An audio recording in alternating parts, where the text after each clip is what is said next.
Hello everyone. Okay, now let us continue with our geography chapter number 4, climate.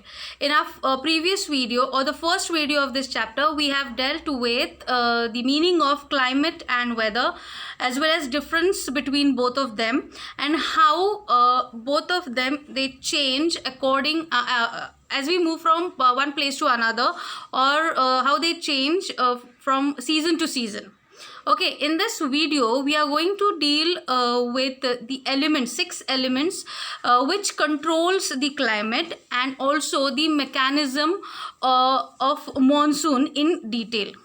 Now take a look at this map and memorize all few locations such as Meghalaya, Ladakh and West Rajasthan, because these are some prime places where either the rainfall or the precipitation is extremely low or high. And then we also have coastal region which are absolutely nearer to the sea, so there is hot or humid climate. Now always remember that this factual thing about coastal areas, keep it in mind, these points are very important. So there you will experience less seasonal rhythm of temperature. So question may be asked in the examination, why there is less seasonal rhythm or seasonal change of temperature in coastal areas. So here are the reasons why. The meaning of seasonal rhythm is we have 4 weather system, right from winter, autumn and monsoon, and pretty much the entire year is divided into 4 quarters in 3 months each. So what I'm trying to say is, if you live in the interior of the country, that is far away from coastal or sea area, you will actually get to witness what winter season is, or you will witness how is the winter season over there. But if you are in the coastal region, you will be constantly facing the wind from the sea. So the seasonal rhythm experience is very less. Either it will be extremely humid or it will be extremely raining, because the sea is right there in front of you. So there is less change in temperature in the coastal region. And due to these variations, it has given rise to variety in life of people in terms of the food they eat, clothes they wear, and also kind of houses they live in. Now let's deal with climate control. Always remember, the climate of any place has 6 major controls. Those controls are latitude, altitude, pressure and wind system, distance from sea, ocean currents and relief feature. Let us study them one by one in detail. Latitude. Latitude is the horizontal line and longitude is the vertical line on the globe. So you can see equator is the latitude, and equator passes right through the through India, which cut the India into 2 equal parts. So Earth's surface is very warm at the equator because the sun rays, they fall directly on the equator, and as we move away from the equator in both south and north hemisphere, we will notice the change in the climate condition. That is, the temperature decreases because in the regions the sun rays do not fall directly. So that's the role of the latitude. So what is the role of latitude?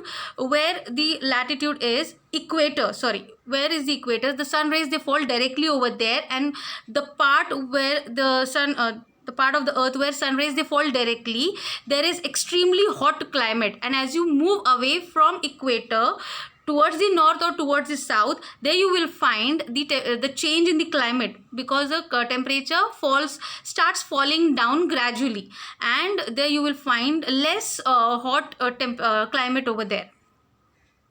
Now let us deal with altitude. Altitude means height. As we go higher and higher up there, the atmosphere becomes less dense and temperature decreases. And that is why you will see the hilly areas and the mountainous regions are so much cooler than the plains. As you go high up in the atmosphere, the temperature starts falling and you will start feeling colder. Okay, now the third control over the climate is pressure and wind system. By pressure we mean the high pressure and low pressure, and wind is the natural breeze. and it is due to this change in the pressure and wind system, rainfall and wind system are affected. And always remember, land gets heated faster than sea, and due to this temperature pattern, it affects the rainfall. This sentence is very much important. Land gets heated faster than sea. If you have visited any coastal area, you will receive a lot of humidity and wind, and this is majorly because of ocean currents. It is, now we have come to the fourth control over the climate, that is ocean current.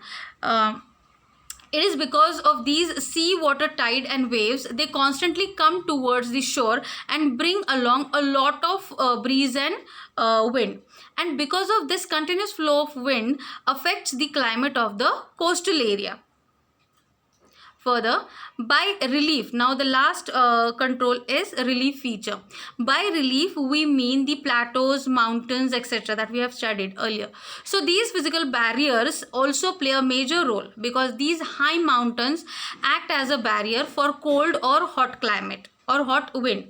For example, the Himalayas, they protect us majorly from the cold winds coming from the Arctic.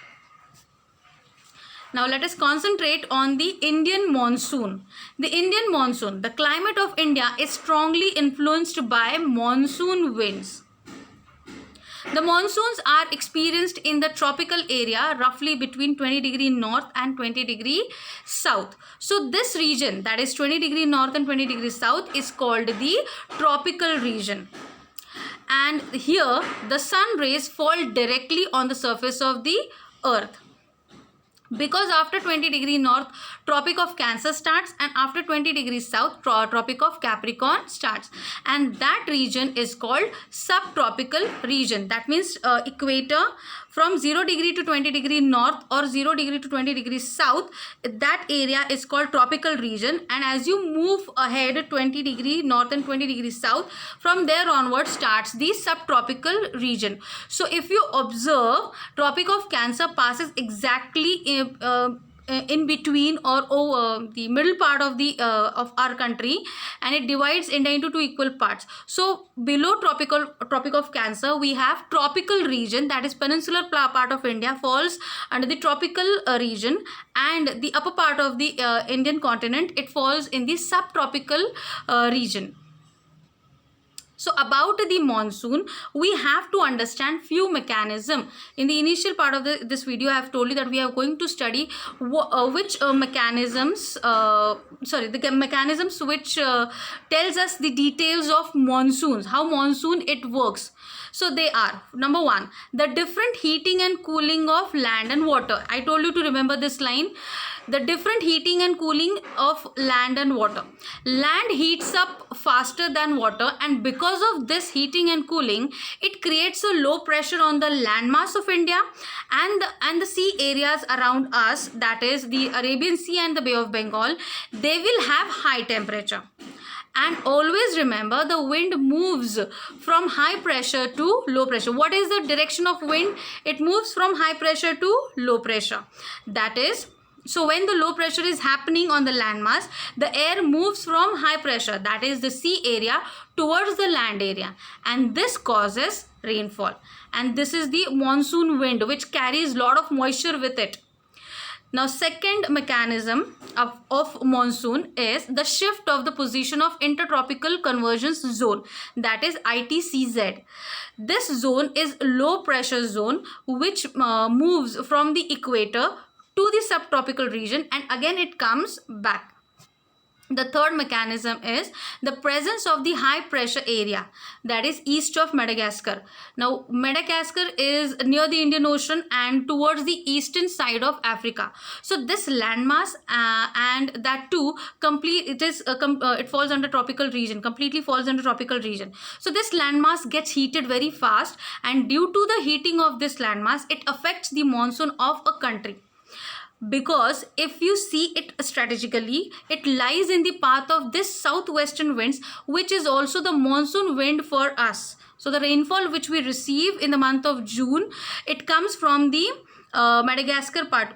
It is the wind which carries the monsoon, the moisture with it. It has directly come from the Madagascar part. Fourth mechanism is the Tibetan Plateau. The Tibetan Plateau gets intensely heated during the summer, which results in strong vertical air currents and formation of high pressure over the plateau at about 9 km above the sea level. So there will be very, very less moisture in the air. Fifth mechanism is the movement of the westerly jet streams to the north of the Himalayas. So what do we mean by jet streams? They are fast flowing narrow air found in the upper atmosphere. So if you go high up in the atmosphere, there is a thin air that keeps on flowing from one place to another, and they are continuous. So these are called jet streams. They are continuous. This is the main feature about the jet streams. They never stop flowing. If you stand outside the road, you can feel a little bit of wind, or you may not feel anything. So that is a typical nature of the wind. Some place it's windy, some place there is no wind, or there is very less wind. But these westerly jet streams are constant. They continuously flow because there is no barrier in the atmosphere. So if you go high up in the atmosphere around the Indian Peninsula region, there you will find the easterly jet streams. So what kind of jet streams we have? We have easterly jet streams, thin layer of air moving from west to east. So this stream is also very crucial in determining the monsoon in our country. So till here we are going to study. In this video we have studied about the mechanism of monsoon, how monsoon occurs, what is the mechanism behind it, and we have studied the 6 elements of climate controls. So I hope you have understood. If not, please go through the video again, see the notes which I have prepared for you in these slides. Match these notes with the points given in the textbook. Highlight them, mark them in the textbook as well as in the refresher, and try to understand them in a better way. Leave your comments in the comment section, and till then, bye.